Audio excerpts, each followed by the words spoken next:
Hello, my dear students. Today I will discuss some important questions and answers on the chapter Semiconductor Electronics, Materials, Devices and Simple Circuits. And this is basically from Unit 9 Electronics Device, chapter number 14.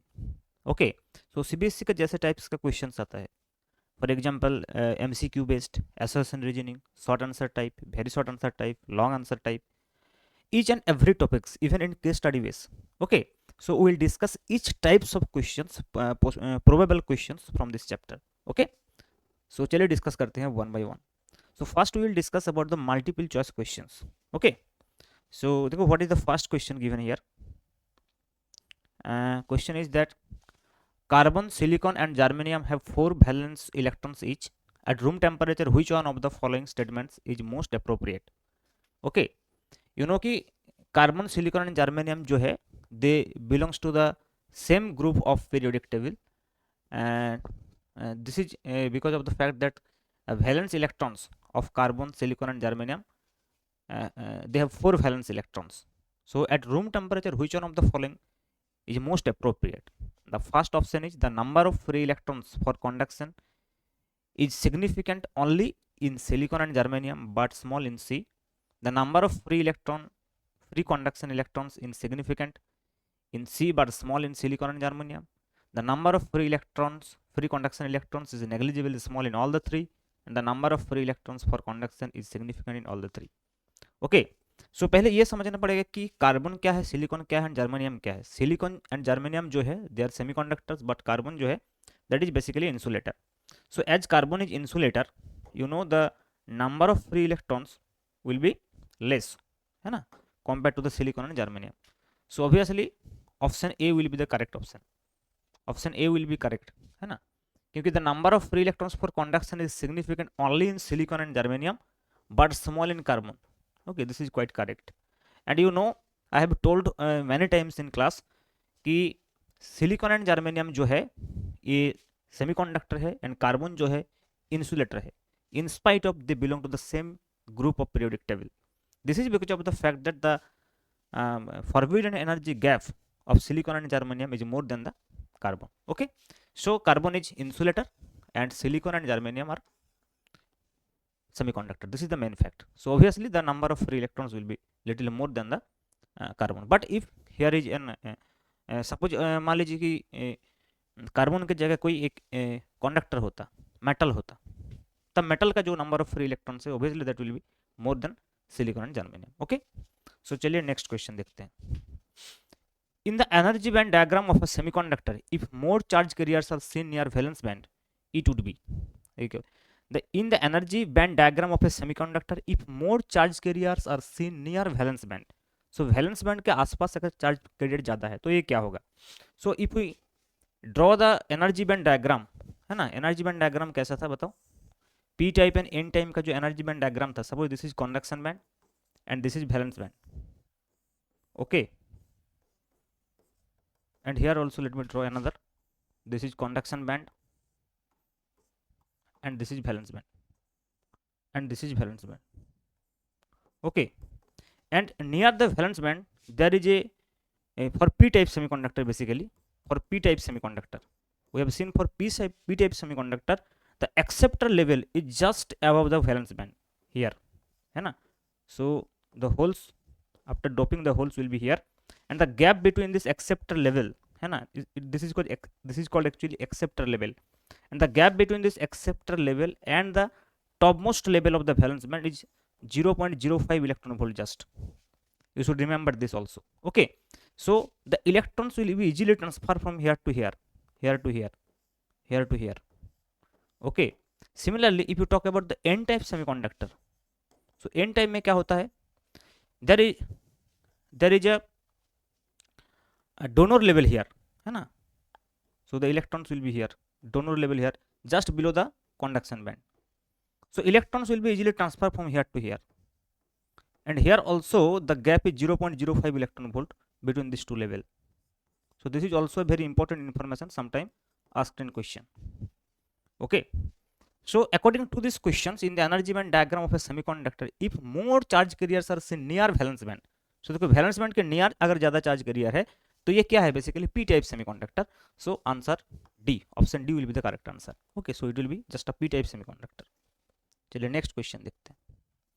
तो the peak voltage in the output of a half wave diode rectifier fed with a sinusoidal signal without filter is 10 volt. The DC component of the output voltage. So देखो output voltage जो है वो generally DC voltage है. So the DC component कितना होगा अगर input जो voltage है, इनपुट वोल्टेज का जो peak value that is 10 volt.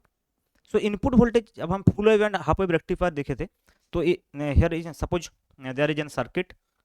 इस सर्किट को मैं बाद में डिटेल में ड्रॉ करूंगा जब लॉन्ग आंसर टाइप क्वेश्चन आएगा. लेकिन अभी मान लो कि ये एक रेक्टिफायर सर्किट है. Suppose this is a rectifier circuit, rectifier circuit. Okay, may be it is half wave और फुल वेव. अब देखो suppose this is input, okay, and this is output, and this is output. So if the input signal is something like this, so it is sinusoidal. So if the output is this kinds, so this is called half wave rectifier. But if the output is this kind, then it is called full wave rectifier. अब देखो अगर ये input voltage जो है ये अगर V equal to V0 sine omega T होते हैं. Now if you take the average of output of this, है ना, इसका अगर हम एवरेज लेते हैं V average, so it is just you have seen this kinds of calculation in alternating current also कि if V equal to V0 sine omega T then इसका average क्या होता है, इसका जो एवरेज होता है V एवरेज, है ना, so this is 2V0 upon pi.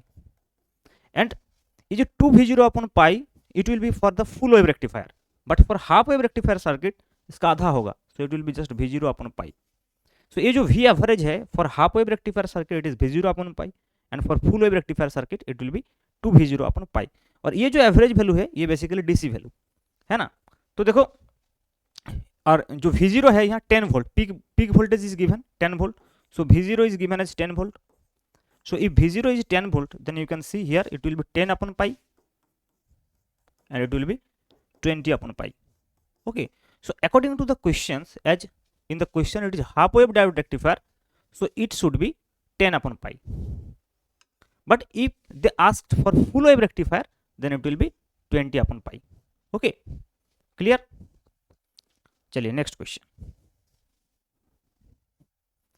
In which case is the junction diode forward bias? You know कि forward bias and reverse bias का कंडीशन जो है उसका जो क्राइटेरिया है वो क्या था. सपोज हमारे पास एक पीएन जंक्शन डायोड है, this is the symbol of PN junction diode. So this is P and इधर एन.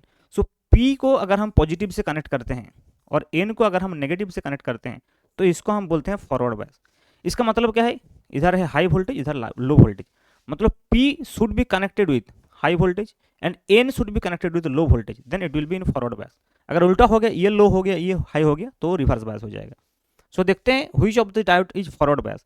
सो पी देखो इधर जो +6 वोल्ट है इधर +12, तो +6 क्या है लो विथ कंपेयर टू 12 वोल्ट. सो इधर देखो इधर लो हो गया तो इधर हाई हो गया, तो ये तो रिवर्स बायस हो गया. अब इधर देखो ये -2 वोल्ट जो है इधर -2.5, तो -2.5 जो है कंपेयर टू -2 वोल्ट -2.5 ज़्यादा लो है, तो इधर लो हो गया, देखो इधर हाई हो गया. इसका मैग्नीट्यूड ज़्यादा है लेकिन एज नेगेटिव मैग्नीट्यूड अगर ज़्यादा है तो ये लो वोल्टेज हो जाएगा. इसमें देखो इधर लो वोल्टेज है, सॉरी इधर 0 है, इधर -2 है, तो इधर हाई वोल्टेज हो गया, इधर लो वोल्टेज हो गया.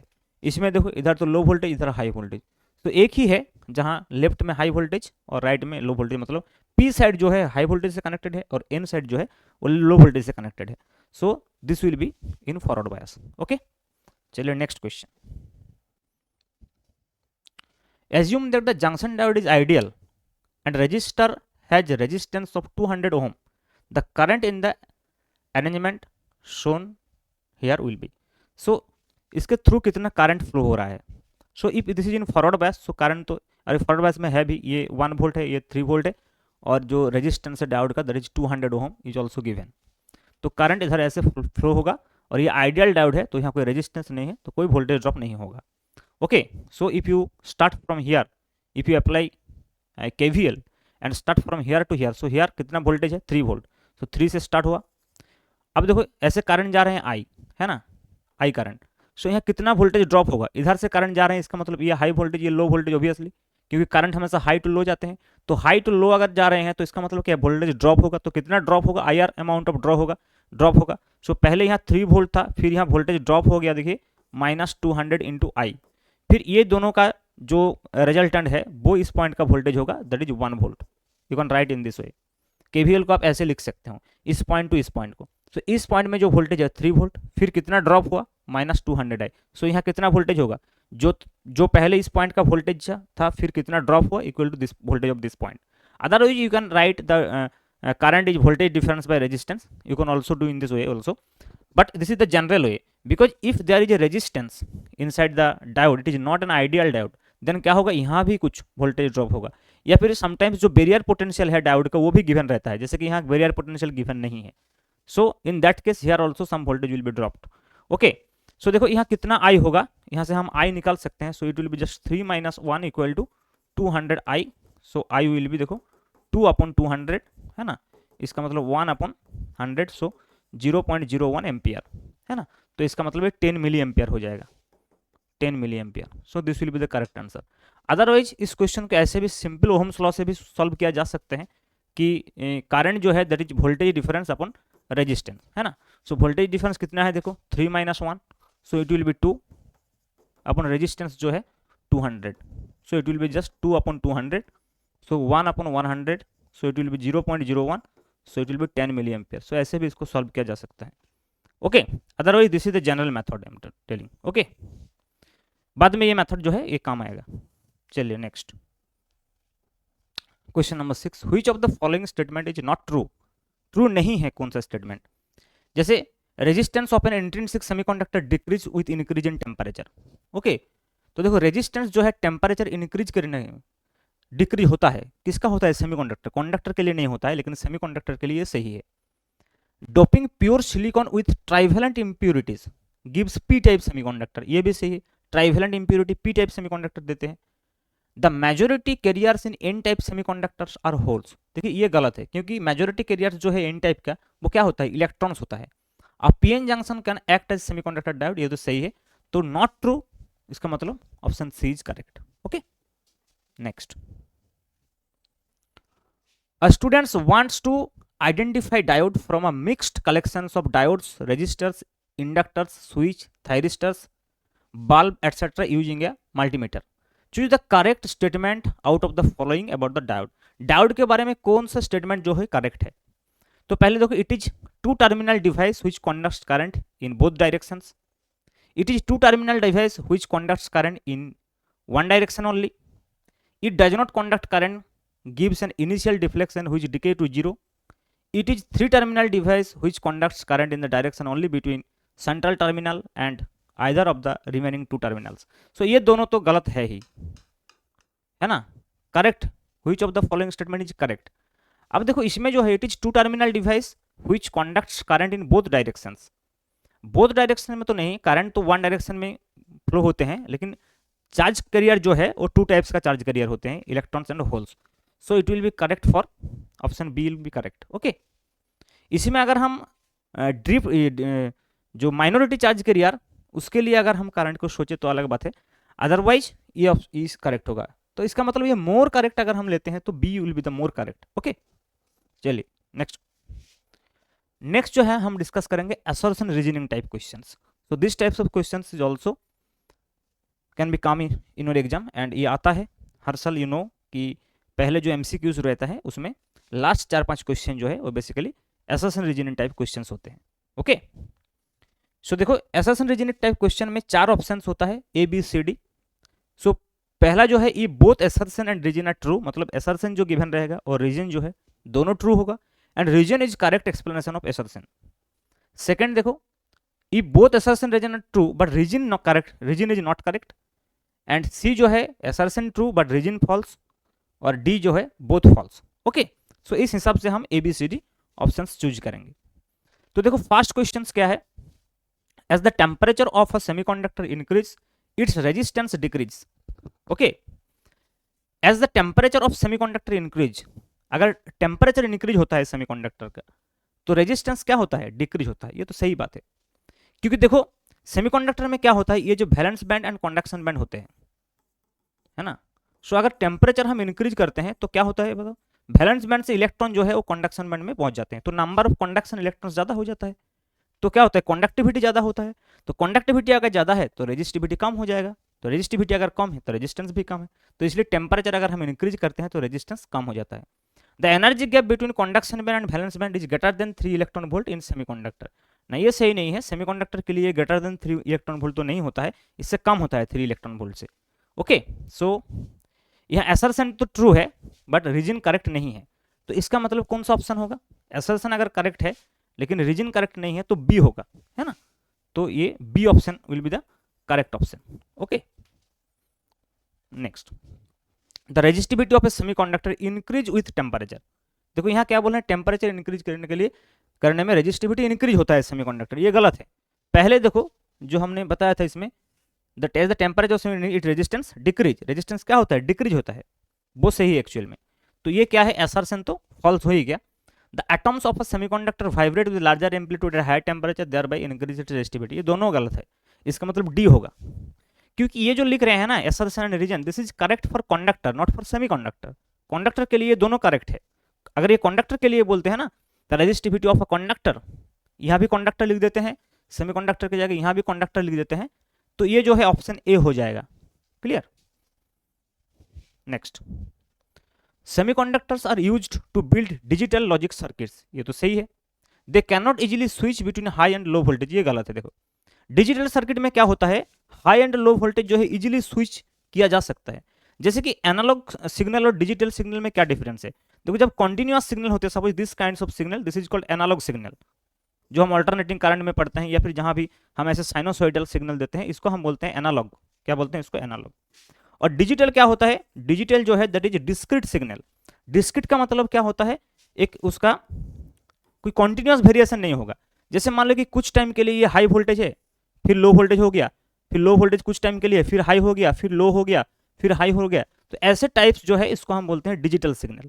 तो डिजिटल सिग्नल में अगर हाई वोल्टेज है, मान लो कि ये 5 वोल्ट है, ये 0 वोल्ट है, तो देखिए कुछ टाइम ये 5 वोल्ट है, फिर कुछ टाइम 0 वोल्ट है, फिर 5 वोल्ट है, 0 एंड 5 के बीच में कुछ नहीं मिलेगा, मतलब आइदर लो और हाई, मतलब ये इजीली स्विच होता है हाई एंड लो वोल्टेज में, उसके बीच में कोई वोल्टेज नहीं होता है। लेकिन यहाँ देखो धीरे धीरे ये मैक्सिमम हो रहा है, फिर मिनिमम, फिर मैक्सिमम, फिर मिनिमम, तो इसका मतलब क्या है, डिजिटल सर्किट जो है, डिजिटल सर्किट में we can easily switch from high voltage and low voltage. Okay, so this is correct actually, this is wrong, this they can not easily switch बोल रहे हैं, इजीली स्विच होना चाहिए था, तो इसका मतलब assertion is true but reason is गलत, तो ये भी ऑप्शन बी हो जाएगा, बी हो जाएगा। ओके, चलो next, in digital electronics we prefer integrated circuits और diodes etcetera made up of silicon over germanium, silicon has better thermal stability, हाँ सिलिकॉन का थर्मल स्टेबिलिटी अच्छा है, मतलब टेम्परेचर देखो जब भी करंट फ्लो होता है सर्किट में तब टेम्परेचर ज़्यादा हो जाता है, तो टेम्परेचर को सस्टेन करने के लिए जो ज़्यादा अच्छा होगा उसी को हम यूज़ करेंगे, और सिलिकॉन का बेटर थर्मल स्टेबिलिटी है तो सिलिकॉन हम यूज़ करते हैं। ये थर्मल स्टेबिलिटी को लेकर और भी बहुत सारा इसका थ्योरीज है इन इलेक्ट्रॉनिक्स सर्किट्स, तो वो तो हमारे सिलेबस में नहीं है, कुछ एडवांस टॉपिक से थोड़ा, लेकिन हम ऐसे सोच सकते हैं कि सर्किट में इंटीग्रेटेड सर्किट जब हम यूज़ करते हैं तो सर्किट्स में जब करंट फ्लो होगा तो obviously you know any device which through which current flow there will be a heating effect, and वो हीटिंग इफेक्ट का जो अच्छा सस्टेन कर पाएगा जिस मटेरियल उसको ही हम यूज़ करेंगे, तो इसमें जो है सिलिकॉन होगा। So this is option A, we can say कि assertion is correct and region is also the correct explanation. Next देखो, in an intrinsic semiconductor the Fermi level lies midway between conduction and valence band। देखो हमने अभी जो दो level का बात कर रहा था ना, कि मान लो ये कंडक्शन बैंड है, अभी मैंने बताया था ये कंडक्शन बैंड है, ये वैलेंस बैंड है, ये है वैलेंस बैंड। ओके, सो ये है इंट्रिंसिक सेमीकंडक्टर और एक होता है एक्सट्रिंसिक सेमीकंडक्टर। एक्सट्रिंसिक सेमीकंडक्टर क्या होता है, एक है पी टाइप होता है और एक होता है एन टाइप। ये मान लो कि वीबी और ये भी conduction band and this is again valence band, valence band. Okay, अब देखो अगर ये इंट्रिंसिक सेमीकंडक्टर है, इंट्रिंसिक मतलब नो डोपिंग इज देयर, तो इन दैट केस फर्मी लेवल जो है that will B Midway between the conduction band and valence band, याद रखना this is Fermi level EF. लेकिन अगर हम एन टाइप और पी टाइप का बात करते हैं जैसे जैसे अगर ये एन टाइप है तो एन टाइप में एक एक डोनर लेवल होता है, एक डोनर लेवल होता है, इसमें यहाँ पर एक डोनर लेवल होता है, और पी टाइप में एक एक्सेप्टर लेवल होता है, एक एक्सेप्टर लेवल होता है। तो फर्मी लेवल जो है पी टाइप के लिए थोड़ा वैलेंस बैंड के आसपास रहता है और एन टाइप के लिए थोड़ा कंडक्शन बैंड के आसपास रहता है, ये याद होना चाहिए। तो देखो, सो इन डिफरेंट डिफरेंट सेमीकंडक्टर, ये जो है ई एफ, इसका मतलब जो फर्मी लेवल है वो डिफरेंट टाइप्स होते हैं, डिफरेंट पोजीशंस में रहते हैं, डिफरेंट लोकेशन में फर्मी लेवल रहते हैं। तो फर्मी लेवल जो है अगर इंट्रिंसिक सेमीकंडक्टर है एकदम बीचों बीच मिड वे होगा, लेकिन अगर एन टाइप है तो उसमें क्या होगा, कंडक्शन बैंड के आसपास होगा, अगर पी टाइप है तो उसमें वैलेंस बैंड के आसपास होगा, ये याद रखना बहुत जरूरी है। तो देखो इसमें जो है क्वेश्चन एंड फर्मी लेवल के बारे में जो डिटेल्स एक्सप्लेनेशन है हमारे सिलेबस में नहीं है, ओके। और फर्मी लेवल का अगर डेफिनेशन आपको पता होना बताना है तो Fermi level is nothing but the top most energy level. जैसे फॉर ये सपोज कुछ एनर्जी लेवल्स है और इसका जो टॉप मोस्ट एनर्जी लेवल है इसको हम फर्मी लेवल बोलते हैं, जबकि इसके नीचे सारा जो लेवल्स है ये फील्ड होना चाहिए। मतलब मान लो कि इस लेवल में 2 इलेक्ट्रॉन रहता है मैक्सिमम, तो इसमें भी 2 रहेगा, इसमें भी 2 रहेगा, इसमें भी 2 रहेगा, और इसमें मान लो कि 1 है। इसका मतलब ये नीचे जो है ये और इलेक्ट्रॉन नहीं रह सकते, मतलब पूरा फील्ड है, सारे जो एनर्जी स्टेट से फील्ड है। तो टॉप मोस्ट एनर्जी स्टेट जिसको हम बोलते हैं फर्मी एनर्जी लेवल, जिसका नीचे जितना एनर्जी लेवल होगा वो फील्ड होगा और ऊपर जितना एनर्जी लेवल होगा वो खाली होगा, ऐसे एक स्टेट को हम बोलते हैं फर्मी एनर्जी स्टेट, या फिर ऐसे एक लेवल को हम बोलते हैं Fermi energy level. So that is the different thing, but here the Fermi energy level is midway for intrinsic semiconductor between conduction band and valence band, okay. So reason क्या बताया, there are more electrons than holes in the semiconductor, नहीं ये गलत है।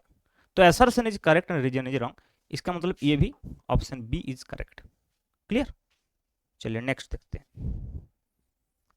अब देखो next क्या बोल रहे हैं, the band gap of germanium is higher than that of silicon, germanium has higher resistivity than silicon, ये भी गलत है। क्योंकि देखो बैंड गैप जो है सिलिकॉन का क्या होता है पता है, फॉरबिडन एनर्जी गैप जो सिलिकॉन का है दैट इज 1.1 इलेक्ट्रॉन वोल्ट, ये याद रखना सिलिकॉन का। और जर्मेनियम का जो होता है ये forbidden energy gap that is 0.7 electron volt, है ना, this is for germanium, okay. लेकिन अगर बेरियर का बात करते हैं, बेरियर पोटेंशियल का बात करते हैं ना, तो ये भी याद रखने का बात है कि जो बेरियर पोटेंशियल है मतलब वीबी जो है, देखो बेरियर पोटेंशियल है VB, so that is 0.7 for germanium 0.7 volt for germanium and this is 0.3 volt for silicon. तो ये अलग है, ये बेरियर पोटेंशियल है जब पीएन जंक्शन डायोड फॉर्म होगा, और ये क्या है, ये बेसिकली फॉरबिडन एनर्जी गैप है ना। तो फॉरबिडन एनर्जी गैप तो सिलिकॉन का ज्यादा है, फॉरबिडन एनर्जी गैप सिलिकॉन का ज्यादा है। तो the band gap of germanium is higher than silicon, so this is, ये गलत है, दोनों ही गलत है। तो ये option D will be correct, okay. Assertion and reasoning दोनों गलत है। अब देखो short answer type questions we will discuss some, okay. अच्छा इससे पहले मैं एक बार उसको उस डाटा को वेरीफाई करना चाहूँगा, जस्ट ए मिनट। जो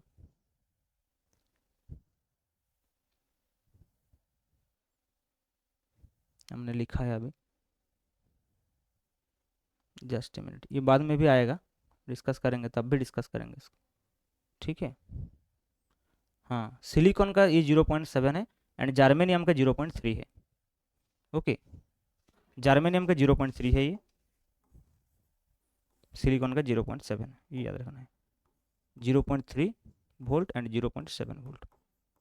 सो देखो ये दोनों अलग है, मैं ये इसलिए बता रहा हूँ इससे जो देखो इसमें कन्फ्यूज हो सकता है, इसमें 1.1 0.7, फिर इसमें जो है 0.7 किसका है, सिलिकॉन का है, दोनों में सिलिकॉन का ज़्यादा ही है, लेकिन जो वैल्यू है ये अलग है। बेरियर पोटेंशियल का मतलब क्या है, जब पीएन जंक्शन डायोड फॉर्म होता है ना, जब पीएन जंक्शन डायोड फॉर्म होता है तो यहाँ एक डिप्लेशन रीजन क्रिएट होता है, तो यहाँ जो हाइट ऑफ डिप्लेशन रीजन है, हाइट ऑफ जो वोल्टेज जो है डिप्लेशन रीजन में जो वोल्टेज डिफरेंस क्रिएट होता है दैट इज वीबी।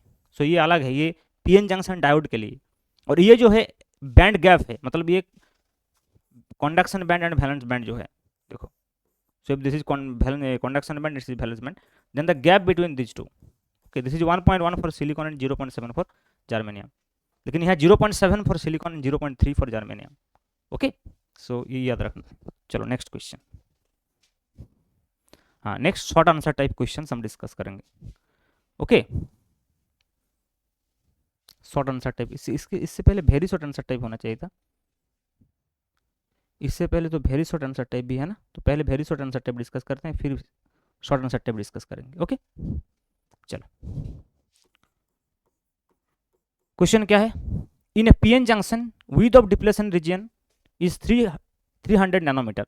देखो डिप्लेशन रीजन मैंने अभी बताया था कि ये जो पीएन जंक्शन डायोड है, देखो suppose this is P and this is N, so यहाँ जो डिप्लेशन रीजन क्रिएट होते हैं जहाँ कोई आयन मूव नहीं कर सकते हैं, तो इसका जो विथ, इसका विथ अगर हम डी बोलते हैं विथ को, so this is given at 300 nanometre.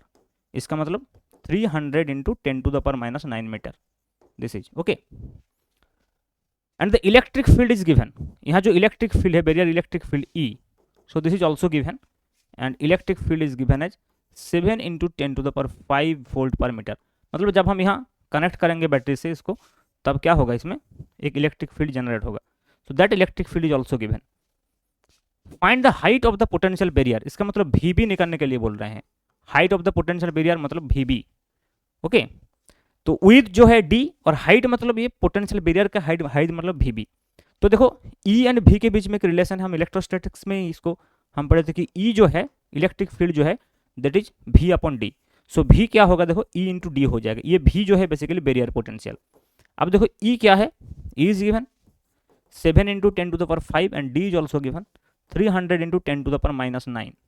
Okay, so इसमें हो जाएगा 10⁷, so 3 into 7 21, 5 to 7 9 minus 9, so 10⁻⁻2 हो जाएगा।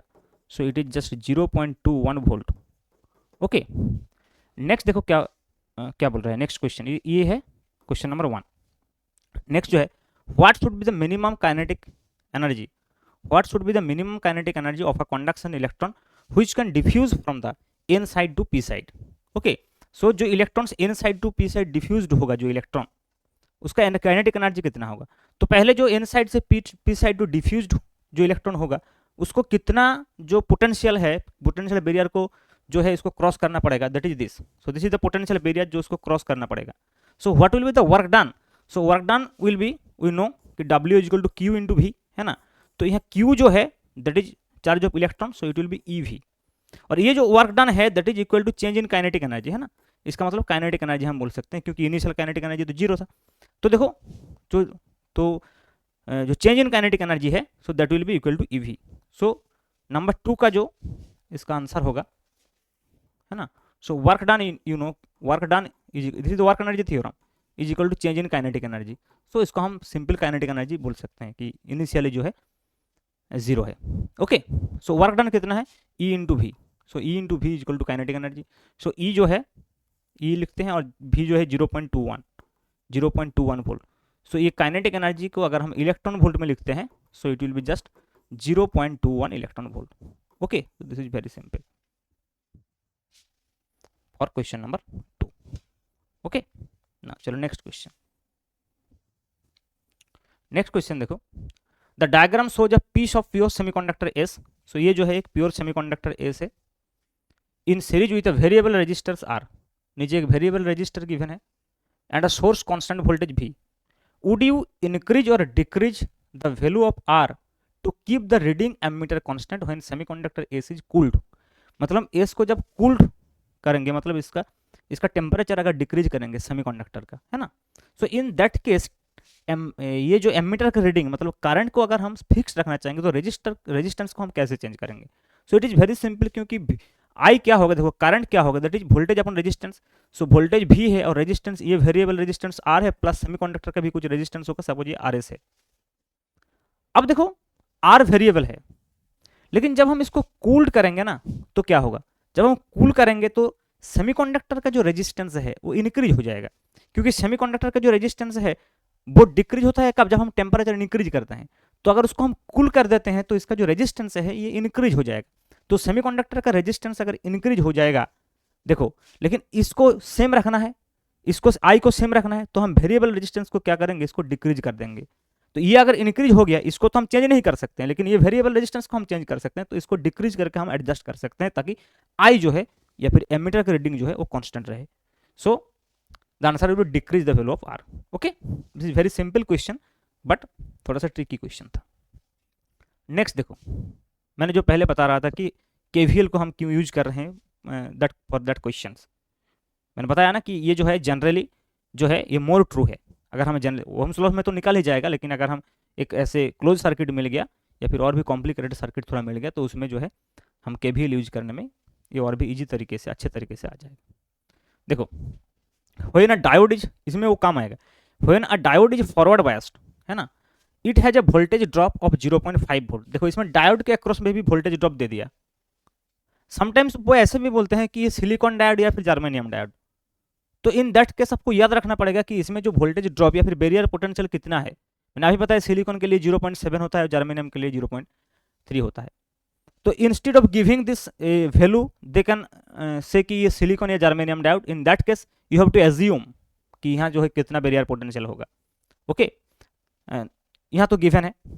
अब देखो, the safe limit of current through the diode is 10 milli ampere, मतलब ये 10 मिली एम्पियर जो है ये डायोड के लिए सेफ है। इससे ज़्यादा अगर करंट जाए तो डायोड जो है खराब हो सकता है। If a battery of EMF 1.5 volt is used in the circuit, the value of minimum resistance to be connected in series with the diode so that the current does not exceed the safe limit.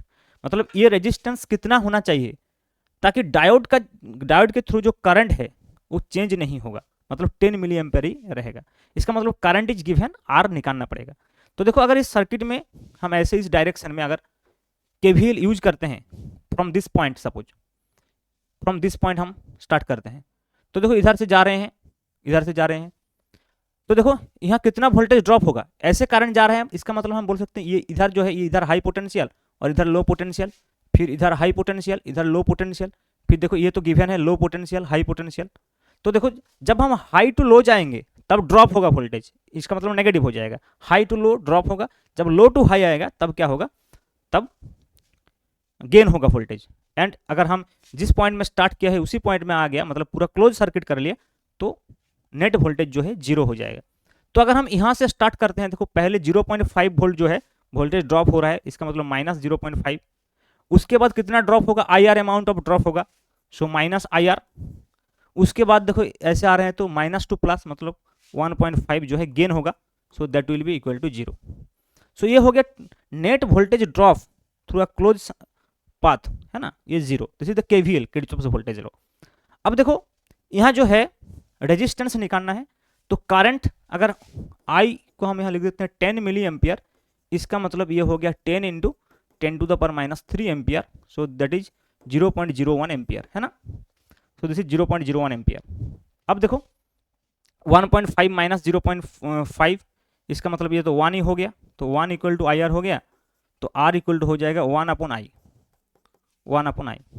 Okay, तो इसको हम direct ऐसे भी लिख सकते हैं, तो 1/10 milli ampere. देखो तो ये 10 मिली एम्पियर है, तो ऊपर जाएगा 10⁻³ हो जाएगा, तो इसको हम बोल सकते हैं 0.1 किलो ओम। हम डायरेक्ट ऐसे भी बोल सकते हैं 0.1 किलो ओम भी बोल सकते हैं, क्योंकि 1/10 मिली एम्पियर है। अदरवाइज हम जैसे कैलकुलेशन करते हैं ऐसे भी कर सकते हैं, छोड़ो ऐसे भी कर सकते हैं कि ये जो है 1 अगर हम 0.01 करते हैं, इसका मतलब 10⁻², तो ये जो ऊपर जाएगा 100 ओम हो जाएगा। अदरवाइज मिली एम्पियर जब होता है ये रेजिस्टेंस, जब करंट मिली एम्पियर में होता है, वोल्टेज वोल्ट में होते हैं, तब रेजिस्टेंस हमेशा किलो ओम में आ जाता है डायरेक्ट। ओके, मतलब हम अगर ऐसे करते हैं ना कि R is equal to 1/10 milli ampere, इसका मतलब ये हो जाएगा 0.1 किलो ओम। अब देखो यहाँ से ओम क्या होगा, 0.1 इंटू 10⁻³, तो ये देखो 100 ओम। तो ऐसे भी हम कर सकते हैं, अगर जरूरत है तो किलो ओम में, अगर जरूरत है तो डायरेक्ट हम कर सकते हैं। Okay, clear. So this is how you can solve this kinds of questions. अब देखो नेक्स्ट क्वेश्चन, इसमें क्या बोल रहे हैं कि both the diodes used in the circuit shown are assumed to be ideal and have negligible resistance when these are forward bias. तो ये आइडियल डायोड बोल रहे हैं, resistance negligible. Built in potential of each diode 0.7 volt, मतलब ये silicon diode हम बोल सकते हैं, जहाँ की पोटेंशियल ड्रॉप जो है इसके अंदर क्या होता है, 0.7 वोल्ट होता है। इसके अंदर भी पोटेंशियल ड्रॉप जो है वो 0.7 वोल्ट होता है।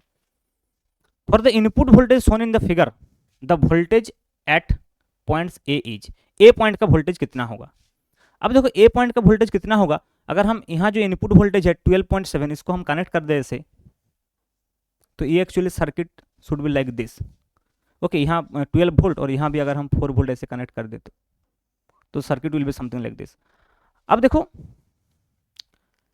According to this circuit if you see, पहले ये देखना पड़ेगा कौन सी डायोड जो है फॉरवर्ड बायस में है और कौन सी डायोड जो है वो रिवर्स बायस में है, या फिर रिक्वायरमेंट कहाँ का वोल्टेज है, ए पॉइंट का। ऐसे तो दोनों डायोड ही फॉरवर्ड बायस में है, देखा जाएगा तो, है ना, दोनों ही फॉरवर्ड बायस में है। ओके, तो ए पॉइंट का वोल्टेज कहीं भी एक साइड से हम निकाल सकते हैं। तो देखो अगर हम इस पॉइंट का वोल्टेज मानते हैं कि 0 वोल्ट, ये 12.7 है, तो इस पॉइंट का अगर हम 0 वोल्ट मानते हैं तो इस पॉइंट का हो जाएगा 12.7। देखो इस पॉइंट का हो जाएगा 12.7, है ना, और 12.7 के बाद ये 0.7 ड्रॉप होगा, ये 0.7 ड्रॉप होगा क्योंकि ये जो है हाई वोल्टेज है और ये जो है लो वोल्टेज है। तो 12.7 से अगर हम 0.7 घटा देते हैं तो कितना आएगा, कितना आएगा। सो 12.7 से अगर हम 12.7 माइनस अगर हम 0.7 करते हैं 0.7, सो ये आ जाएगा 12 volt, 12 volt. So the correct answer will B 12 volt, 12 volt हो जाएगा। वेरी सिंपल क्वेश्चन से। ओके,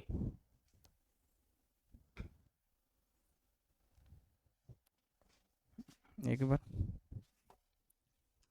इसको और भी अलग तरीके से भी सॉल्व किया जा सकता है, क्योंकि इनपुट वोल्टेज जो है गिवन है 12.7, तो अगर हम यहाँ KVL यूज करेंगे तो भी ऐसे सेम आएगा।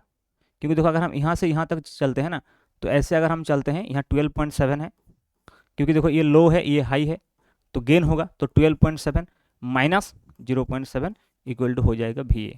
सो VA will be 12.7 minus 0.7 that is 12 volt, 12 volt ऐसे हम कर सकते हैं। ओके, बट ये जो वोल्टेज है क्यों दिया है, ये इस वोल्टेज का रिक्वायरमेंट नहीं था इधर। ओके, अदरवाइज तो ए पॉइंट का जो वोल्टेज है ऐसे हम निकाल सकते हैं, दैट इज 12 वोल्ट होगा, 12.7 से ये जो हो जाएगा। ठीक है, चलो नेक्स्ट क्वेश्चन।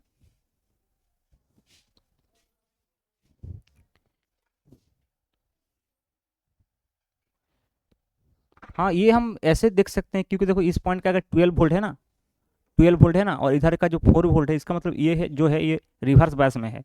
क्योंकि देखो ये जो है इधर 12 वोल्ट हो गया और इधर अगर 4 वोल्ट हो गया, तो ये देखो पी साइड जो है लो वोल्टेज हो गया और एन साइड जो है हाई वोल्टेज। इसका मतलब करंट जो है इधर फ्लो ही नहीं करेगा, ऐसे करंट फ्लो करेगा। ठीक है, इसके लिए बस हम ये इस वोल्टेज से हम बस ये निकल सकते हैं कि ये डायोड जो है that is in reverse bias, और इसका कोई काम यहाँ नहीं है। ओके, चलिए नेक्स्ट।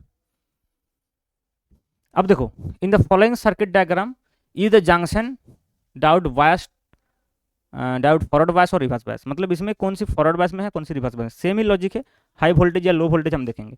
तो देखो यह है +5 है ना यार, इधर है ग्राउंडेड, तो ये हो गया लो वोल्टेज और इधर हो गया हाई वोल्टेज। तो इधर लो इधर हाई, तो ये क्या चला जाएगा, रिवर्स बायस में चला जाएगा। यहाँ देखो इधर 0 है, इधर ग्राउंडेड है और इधर -10, तो ये हो गया लो वोल्टेज, ये हो गया हाई वोल्टेज, तो ये भी चला जाएगा रिवर्स बायस में। इसमें देखो इधर -10 है, तो ये लो वोल्टेज ये हाई वोल्टेज हो गया, क्योंकि इधर 0 है, तो ये चला जाएगा फॉरवर्ड बायस में।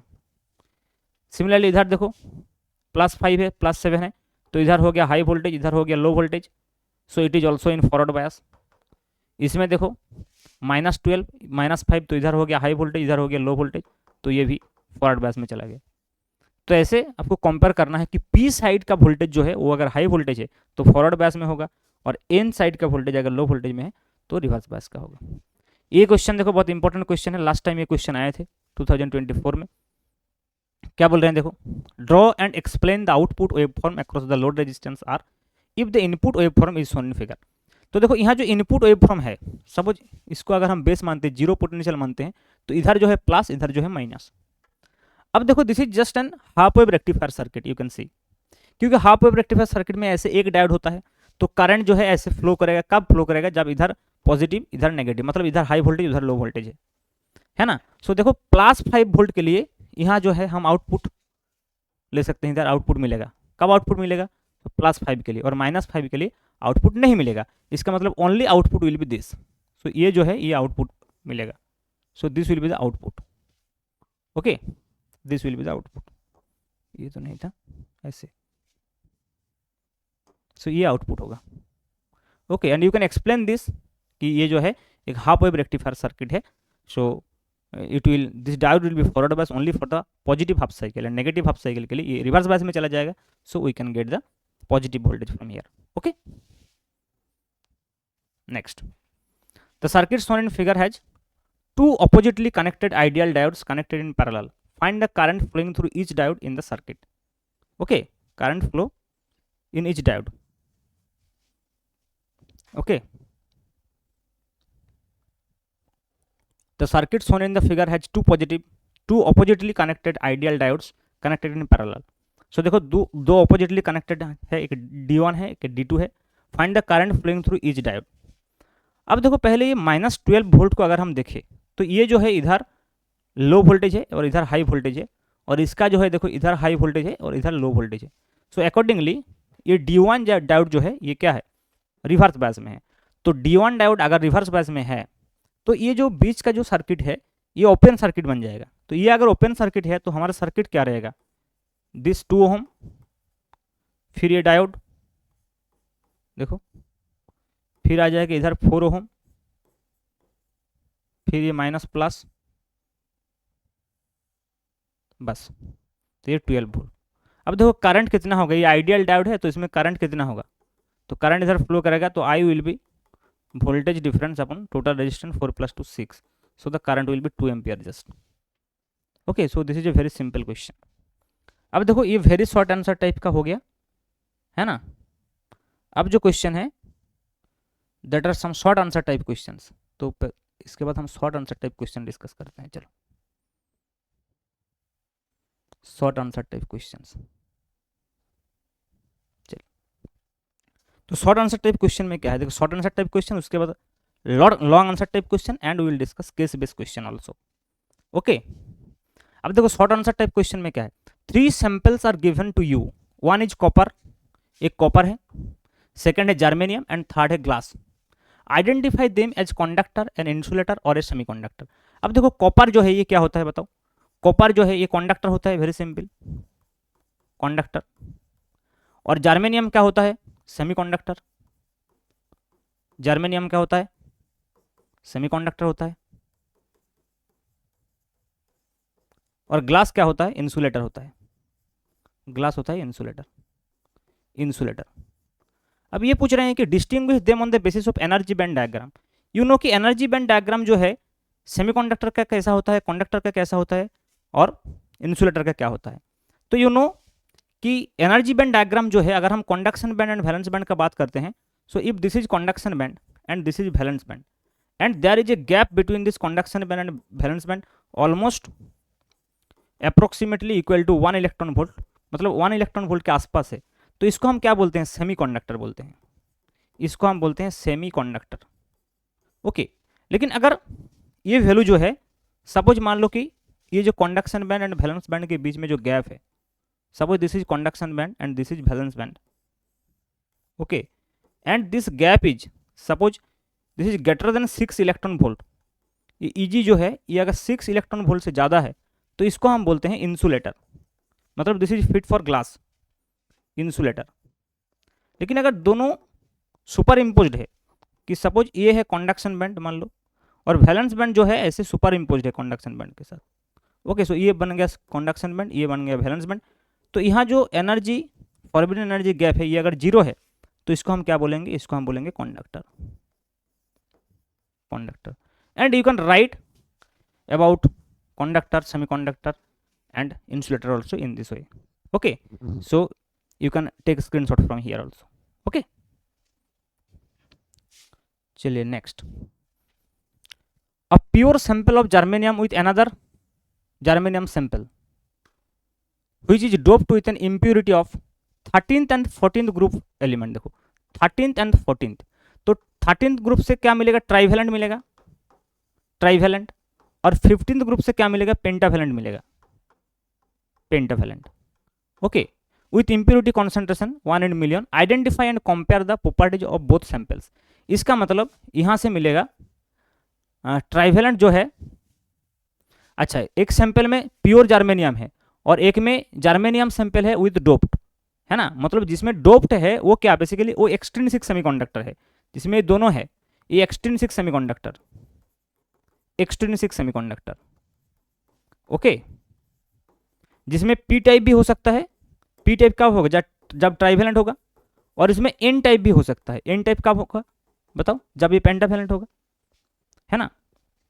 और अगर प्योर जर्मेनियम होता है तो प्योर जर्मेनियम जो है वो क्या है, ये बेसिकली इंट्रिंसिक सेमीकंडक्टर होते हैं, इंट्रिंसिक सेमीकंडक्टर। अब क्वेश्चन क्या है देखो, इसके बाद क्वेश्चन क्या है कि identify and compare the properties of both sample formed, मतलब extrinsic semiconductor and intrinsic semiconductor का जो प्रॉपर्टी है ये कंपेयर करना है, ओके। तो चलो नेक्स्ट स्लाइड में देखते हैं कि intrinsic semiconductor and extrinsic semiconductor में क्या क्या कंपैरिजन हम कर सकते हैं।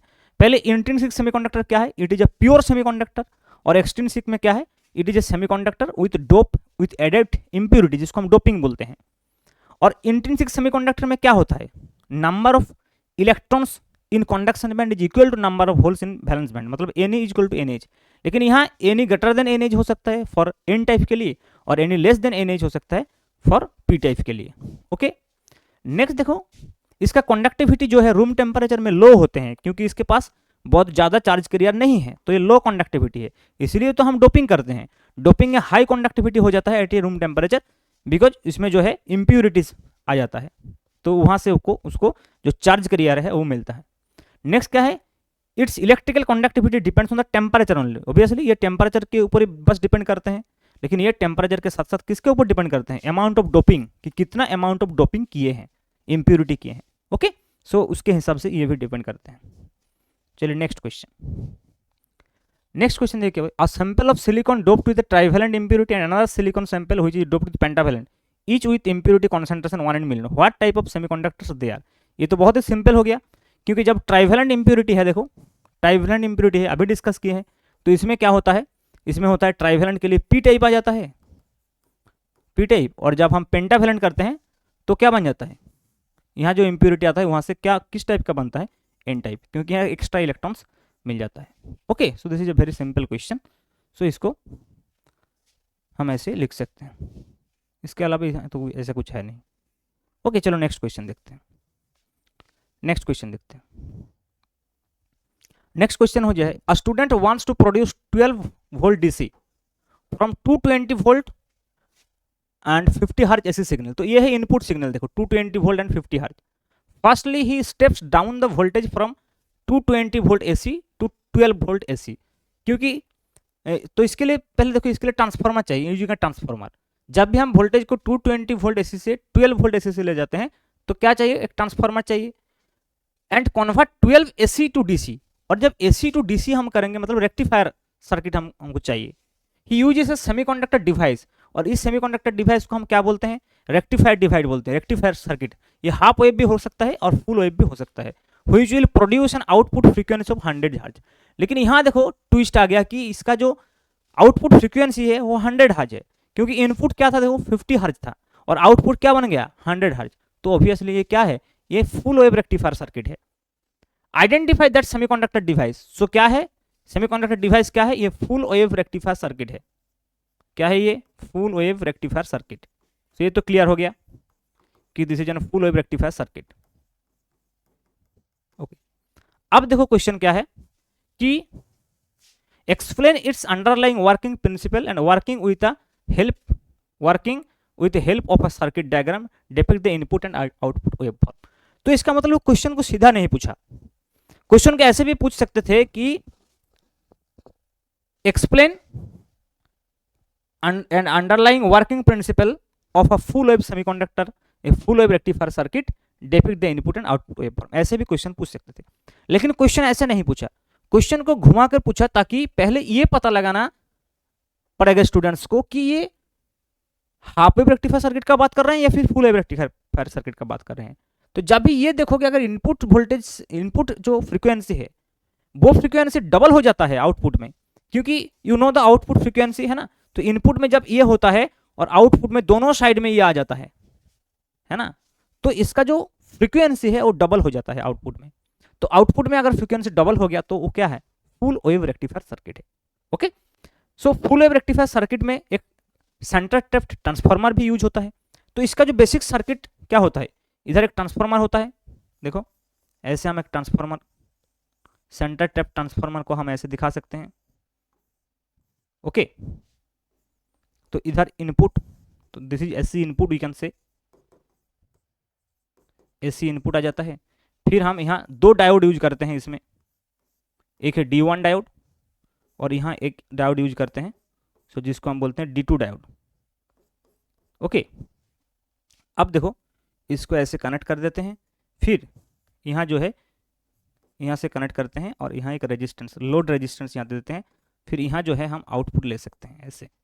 Okay, so this is a centre tapped full wave rectifier circuit. तो पहले सर्किट बनाना है, अब इसको एक्सप्लेन कैसे करोगे, क्योंकि देखो जब हम मान लो कि input and output wave form का बात कर रहे हैं, तो मान लो कि ये इनपुट वेव फॉर्म है, देखो suppose this is a input wave form,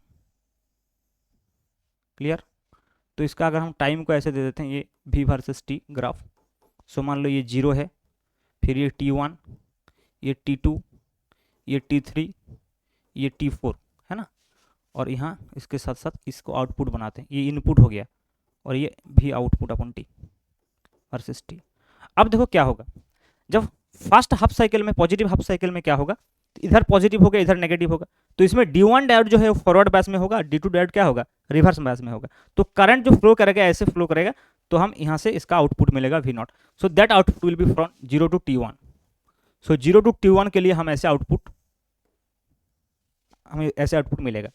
अब देखो नेक्स्ट T1 टू T2 में क्या होगा, इधर नेगेटिव होगा लेकिन इधर पॉजिटिव होगा, तो ये डायोड जो है ये ऑन हो जाएगा और इधर से करंट फ्लो करेगा, तो यहाँ भी हमको आउटपुट मिलेगा और सेम डायरेक्शन में मिलेगा।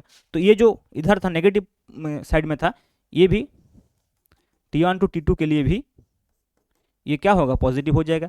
सिमिलरली T2 टू T3 के लिए भी पॉजिटिव हो जाएगा, सिमिलरली T3 टू T4 के लिए भी पॉजिटिव हो जाएगा। सो ये हो गया इनपुट और ये हो गया आउटपुट। तो ये हो गया इनपुट वेव फ्रॉम वेव और ये है आउटपुट वेव। सो ऐसे आप इसको दिखा सकते हैं आउटपुट। इसके बारे में ऐसे डिटेल्स लैंग्वेज में लिखना भी पड़ेगा, ओके, कि कैसे हो रहा है। So this is basically full wave rectifier circuit, but इसको घुमा के ऐसे वर्किंग प्रिंसिपल लिख सकते हो, है ना, कि during the positive half cycle this during the negative half cycle this, so you can take screenshot of this also. Okay, अब देखो नेक्स्ट क्वेश्चन क्या है, देखो suppose a pure silicon crystal has 5 into 10 to the power 28 atoms per meter cube. It is doped by 1 ppm concentration of arsenic. Calculate the number of electrons and holes. Given that Ni is this, is the doped crystal N type और P type? तो ये question देखो, जब intrinsic career concentration given है तो इसका मतलब सीधा ये क्वेश्चन जो है ये मास एक्शन लॉ का क्वेश्चन है, क्योंकि Ni जो है देखो 1.5 into 10 to the power 16 पर मीटर क्यूब, और Ne number of electron and number of hole density, इसका जो फॉर्मूला है that is equal to Ni square. So अगर Ne पता चल गया तो NH निकाल सकते हैं, अगर NH पता चल गया तो Ne निकाल सकते हैं।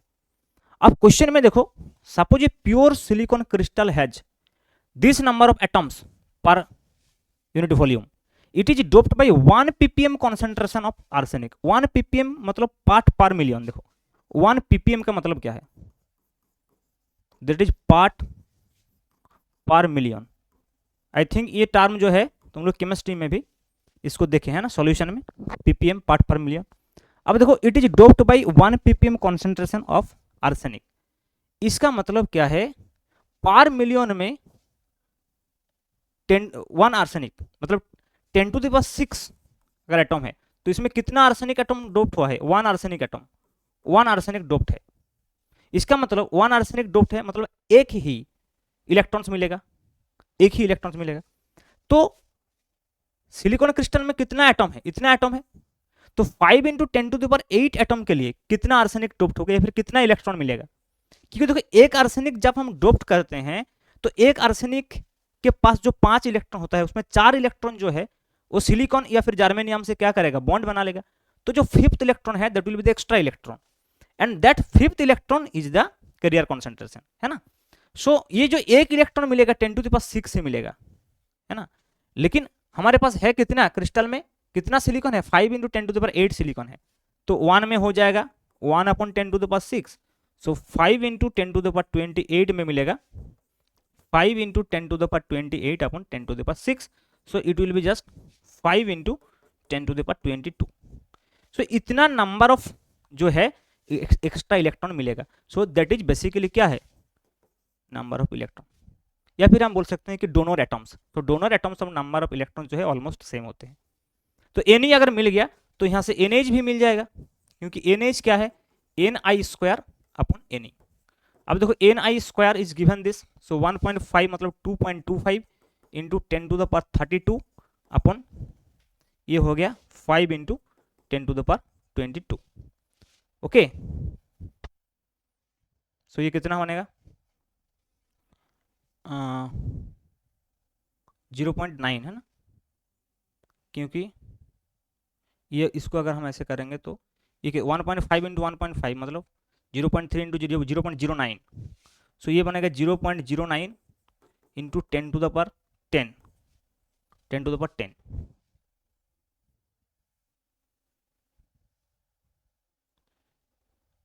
ये देखो इसका कैलकुलेशन थोड़ा सा देखना है। Ni² का मतलब क्या है, 1.5 इंटू 1.5 मैं ये बताना चाह रहा हूँ इंटू 10⁻16 जो है 32, और Ne जो है ये है, सो 5 इंटू 10⁻22 ये हो जाएगा 5 इंटू 3, सो ये 0.3 हो जाएगा, एंड ये हो जाएगा 3 इंटू 15 45, तो 0.45 हो रहा है ना, तो 0.45 इंटू 10⁻, ये हो जाएगा 10, तो इसको अगर हम ऐसे लिखते हैं 4.5 इंटू 10⁻11 10⁻9,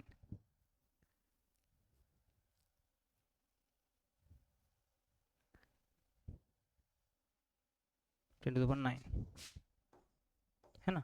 तो देखो ये कौन से ज़्यादा क्या हो गया, तो नंबर ऑफ इलेक्ट्रॉन्स ज़्यादा हो गया ना, ये ज़्यादा हो गया, तो इसका मतलब इसमें जो है नंबर ऑफ इलेक्ट्रॉन्स ज़्यादा होगा।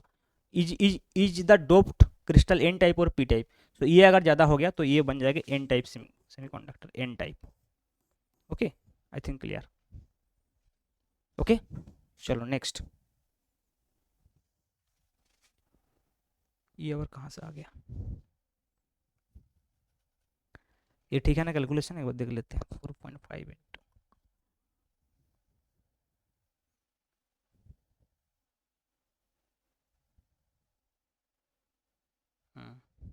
ठीक है। ओके, तो चलो नेक्स्ट नंबर 6 क्वेश्चन जो है ये नहीं है, एक मिनट, जस्ट 1 मिनट।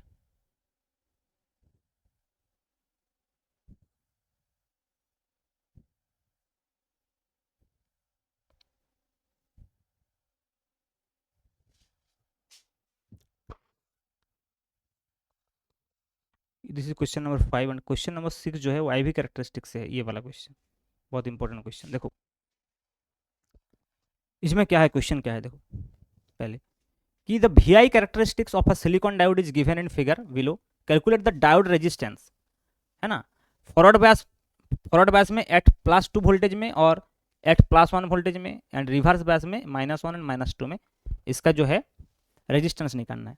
अब देखो रेजिस्टेंस क्या होता है, from Ohm's law you know V = IR, तो इसमें R जो होता है V/I, लेकिन ये जो फॉर्मूला है this is valid only for linear graph, किसके लिए वैलिड है, लीनियर के लिए, मतलब ऐसे अगर IV कैरेक्टरिस्टिक्स ऐसे है, मतलब जहाँ ओम्स लॉ फॉलो होते हैं ना वहाँ होगा ऐसे, लेकिन जहाँ ऐसा नॉन लीनियर ग्राफ है ना तो उसमें हम इसको RF बोलते हैं, है ना, RF बोलते हैं रेजिस्टेंस को, ये डायनामिक रेजिस्टेंस होते हैं, तो इसको हम ऐसे बोलते हैं कि या फिर ऐसी रेजिस्टेंस दैट इज ΔV/ΔI बोलते हैं, मतलब दोनों पॉइंट का वोल्टेज डिफरेंस लेना पड़ेगा, मतलब स्लोप निकालना है दो पॉइंट का बस, ये भी स्लोप ही है ना V/R, क्या है स्लोप भी तो है, लेकिन अगर जब स्ट्रेट लाइन होता है तब उसका स्लोप तो सिंपल V/I होता है, लेकिन जब ये कार्व लाइन बन जाता है तो स्लोप जो है ऐसे ΔV/ΔI होगा। तो अब देखो फॉरवर्ड बैस के लिए मतलब इधर वाला पार्ट ये फॉरवर्ड बैस, इधर वाला पार्ट क्या है रिवर्स बैस, तो पहले ए का जो है that is for forward bias at v equal to +2 and v equal to +1। तो अगर v इक्वल टू +2 देखे तो ये जो दो अगल बगल जो पॉइंट दो दिए है ना, गिवन जो पॉइंट है, देखो इन दोनों पॉइंट के लिए देखो करंट का डिफरेंस कितने आ रहे हैं। For this point 60 milliampere and for this point this 80 milliampere. So current का जो डिफरेंस डेल्टा आई जो है 80 - 60, और इसमें वोल्टेज का डिफरेंस कितना है ये भी गिवन है, रहना चाहिए था, इसमें गिवन नहीं है, ये लिख लो। ये जो हो जाएगा 2.2, मतलब ये 0.2 करके है, तो इधर हो जाएगा 2.2 और इधर का जो पॉइंट है it will be just 1.8। Similarly इसमें 1.2, इसमें 0.8 होगा, ठीक है। तो मतलब एक एक पार्ट जो है 0.2 करके है। अब देखो तो ये गिवन रहेगा, इसमें गिवन नहीं है, ओके, इस ग्राफ में ये मिसिंग है, लेकिन ये गिवन रहेगा एक्चुअल में। तो देखो यहाँ जो वोल्टेज डिफरेंस है इस दो पॉइंट का 2.2 - 1.8, सो ये जो डेल्टा वी है इसको हम लिखते हैं 2.2 - 1.8, और जो डेल्टा आई है दैट इज 80 - 60, देखो है ना, 80 - 60। सो इसमें कितना मिलेगा, सो 2.2 - 1.8, सो ये हो जाएगा, और ये है मिली एम ए, और मिली एम्पियर जब होगा नीचे तो मैंने क्या बोला उसमें किलो ओम हो जाएगा, क्योंकि ये वोल्टेज है और ये मिली एम्पियर है, तो ये तो किलो ओम डायरेक्ट हम कर सकते हैं। सो 2.2 और 1.8, सो ऊपर हो जाएगा 0.4 और नीचे हो जाएगा 80 - 60 मतलब 20, ओके। सो 20 मिली एम्पियर, अदरवाइज इसको हम एम्पियर में ले जाते हैं तो ये 10⁻³ ऐसे भी हम कर सकते हैं। तो ऊपर हो जाएगा 400, नीचे हो जाएगा 20, सो इट विल बी जस्ट 20, सो 20 ओम हो जाएगा, ओके। सिमिलरली देखो फॉर 1 वोल्ट के लिए क्या होगा, जहां 1 वोल्ट है वहां कितना होगा रेजिस्टेंस। तो जहां 1 वोल्ट है मतलब यहाँ देखो इसमें क्या है 1.2 एंड 0.8, तो इसमें जो RF होगा resistance, so that will B delta we upon delta I. So delta we क्या है 1.2 माइनस 0.8, है ना, और डेल्टा आई देखो इस दो पॉइंट के लिए 10 एंड 20, है ना, सो 20 - 10, सो ये हो जाएगा ऊपर 0.4 और नीचे जो हो जाएगा दैट इज 20 - 10 मतलब 10, और 10 × 10⁻³ सो it will be just 400 upon 10, so it will B 40 ओम, है ना, क्योंकि ये जो है मिली एम्पियर में है तो इसको हम 10⁻³ एम्पियर कर सकते हैं, clear. So this is RF। अब देखो रिवर्स बायस के लिए क्या है, रिवर्स बायस के लिए देखो ये ऑलमोस्ट स्ट्रेट है ना, ऑलमोस्ट स्ट्रेट है ये, है ना, तो इसमें -1 और -2 में हम सेम बोल सकते हैं, और इसमें जो वोल्टेज है देखो इसमें करंट जो है हम बोल सकते हैं कि ये करंट देखो 1 में करंट कितना है ये देखो, तो इसमें कॉरेस्पॉन्डिंग जो वोल्टेज है -1 वोल्ट के लिए, तो करंट हम बोल सकते हैं 0.25, क्योंकि 0.5 और 0 का हाफ ये है, तो इसको हम बोल सकते हैं क्या 0.25। सो देखो फॉर रिवर्स बायस के लिए क्या होगा, तो रिवर्स बायस के लिए हम सिंपल V/I बोल सकते हैं, क्योंकि उसमें ऑलमोस्ट लिनियर है ग्राफ, है ना। तो इसमें अगर हम रेजिस्टेंस बोलते हैं तो इस पॉइंट में हो जाएगा V/I, तो इसमें V जो है 1, दोनों ही नेगेटिव है तो पॉजिटिव ले लेते हैं, तो V/I तो 1/0.25, ये माइक्रो एम्पियर है तो ऊपर 10⁻⁶ हो जाएगा, इतना ओम होगा। और इसके लिए जब 2 होगा ये क्या है एट -1 वोल्ट, ओके, मतलब ये वाला पोर्शन, और एट -2 वोल्ट क्या होगा तो R होगा, in that case voltage equal to 2, और इसमें सेम ही होगा एक्चुअल में, दोनों के लिए सेम होगा, क्योंकि ये स्ट्रेट है ना तो रेजिस्टेंस तो सेम ही होगा, इसमें V/I होगा, ओके। तो 0.25 एंड 10⁻⁶ इसमें सेम ही होगा, क्योंकि ये लिनियर है, ओके। तो दोनों के लिए रिवर्स बायस दोनों पॉइंट के लिए सेम रेजिस्टेंस होगा। चलो नेक्स्ट देखते हैं लॉन्ग आंसर टाइप क्वेश्चन। तो देखो फर्स्ट क्वेश्चन क्या है, explain the formation of depletion layer and potential barrier in a PN junction diode. So PN junction diode जब दोनों जंक्शन मतलब फॉर्म होते हैं, मतलब जंक्शन फॉर्म होते हैं, इसका मतलब जंक्शन फॉर्म कैसे होते हैं, तो एक साइड को हम P टाइप डोप्ट कर देते हैं और एक साइड को N टाइप डोप्ट कर देते हैं, तो बीच में एक जो है पोटेंशियल बैरियर फॉर्म होते हैं, वो कैसे फॉर्म होते हैं वही बताना है। And in the figure given below, the input waveform is converted into the output waveform by a device X. Name the device and draw its circuit diagram.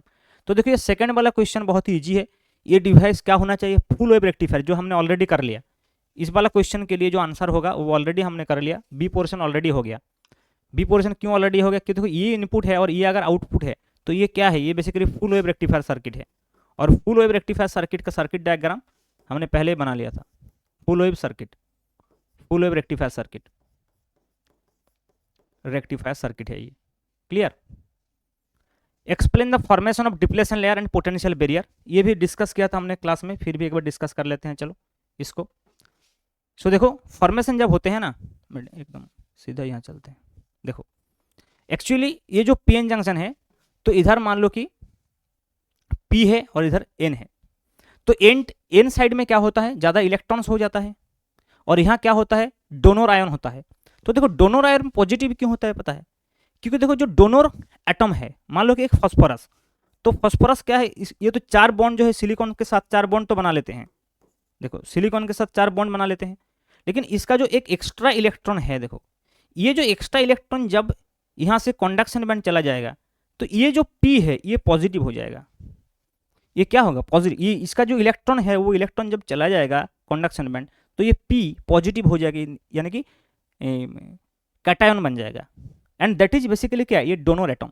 तो इसलिए डोनर आयन जो है वो पॉजिटिव होता है, और एक्सेप्टर आयन जैसे कि फॉर एग्जांपल अगर मान लो कि एल्यूमिनियम है, तो इसका तो 3 इलेक्ट्रॉन है, तो 3 इलेक्ट्रॉन ये 3 बॉन्ड बना लेगा, फिर एक इलेक्ट्रॉन जो है वो आसपास जो एटम है, सिलिकॉन एटम है, वहाँ से ले लेंगे, तो ये अगर एक इलेक्ट्रॉन लेगा फिर ना ये बॉन्ड बना पाएगा, तो ये क्या है, एक इलेक्ट्रॉन एक्स्ट्रा ले लेंगे, तो ये नेगेटिव हो जाता है, इसलिए जो एक्सेप्टर एटम है वो नेगेटिव होता है। तो इसलिए देखो इधर नेगेटिव आयन से, और नेगेटिव आयन के साथ साथ क्या रहेगा, होल्स रहेगा, और पॉजिटिव आयन के साथ साथ क्या रहेगा, इलेक्ट्रॉन, क्योंकि ये पॉजिटिव आयन जो है वो उसका ये एक्स्ट्रा इलेक्ट्रॉन है, यहाँ दिखाया गया, और इसका जो एक ये इसका जो होल है वो यहाँ दिखाया गया, पॉजिटिव आयन के साथ, ये नेगेटिव आयन के साथ ये रहते हैं, ये जब यहाँ ले लेंगे तो ये पॉजिटिव हो जाएगा। सो एक्सेप्टर आयन जो है वो ऑलरेडी नेगेटिव होता है, और डोनर जो है वो ऑलरेडी पॉजिटिव होता है।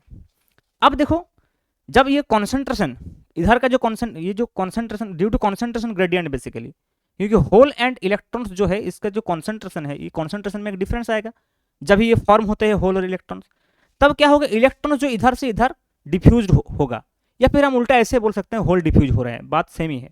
अगर इलेक्ट्रॉन्स इधर डिफ्यूज हो रहा है उसका मतलब होल इधर डिफ्यूज हो रहा है।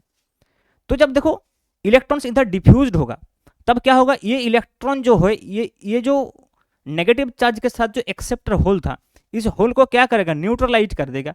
तो ये यहाँ से इलेक्ट्रॉन आकर यहाँ न्यूट्रलाइज होगा, यहाँ इलेक्ट्रॉन आकर यहाँ न्यूट्रलाइज, यहाँ इलेक्ट्रॉन आकर यहाँ न्यूट्रलाइज हो गया, तो क्या रहेगा, only negative charge and positive charge रहेगा। तो ये जो negative charge and positive charge है ये दोनों मिलकर एक डिप्लेशन लेयर बनाएगा, क्योंकि इमोबाइल आयन है, फर्दर ये नेगेटिव आयन जो है पॉजिटिव, ये जो नेगेटिव पोटेंशियल है ये इलेक्ट्रॉन को नहीं आने देंगे, सिमिलरली इधर से भी जो होल से इधर नहीं जा पाएगा।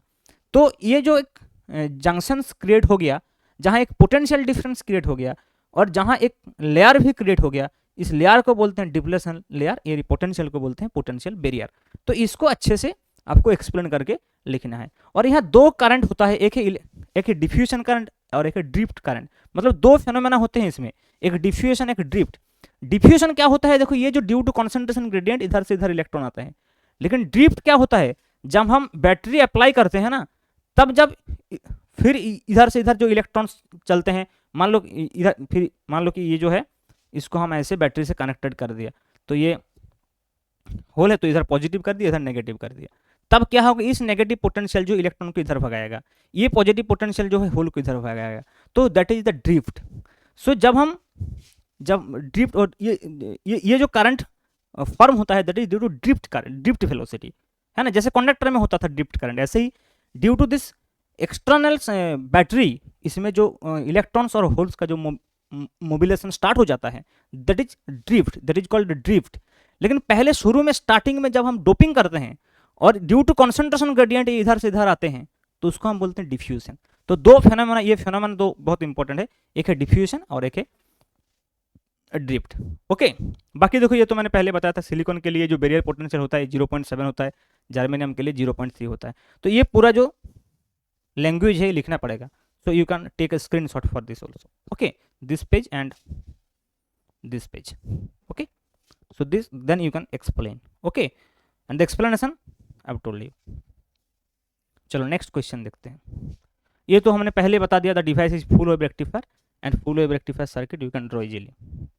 नेक्स्ट क्वेश्चन देखो क्या बता रहे हैं कि a student connects p side of a pn junction diode with positive terminal of a battery and n side is connected with negative terminal of battery. Another student connects the diode in opposite way with battery. Identify the biasing in both the cases and draw the circuit diagram of the biasing of pn junction.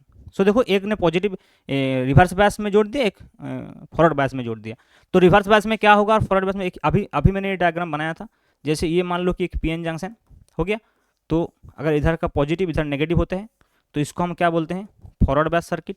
और उल्टा अगर हो जाता है,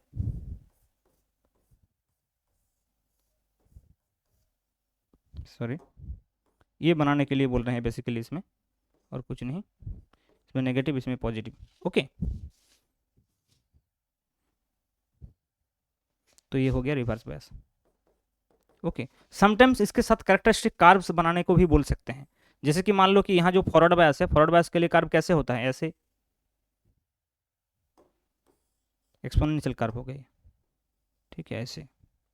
अगर reverse bias के लिए बोलते हैं तो इधर होगा ऐसे, अभी दिखाया था ये, फिर ब्रेकडाउन में आ जाता है, breakdown. Okay, so this is I versus B, I versus B. Okay, इसको थोड़ा सा लिखना भी है। ओके, अब देखो the ratio of the concentration of electrons to that holes in semiconductor is 5/7।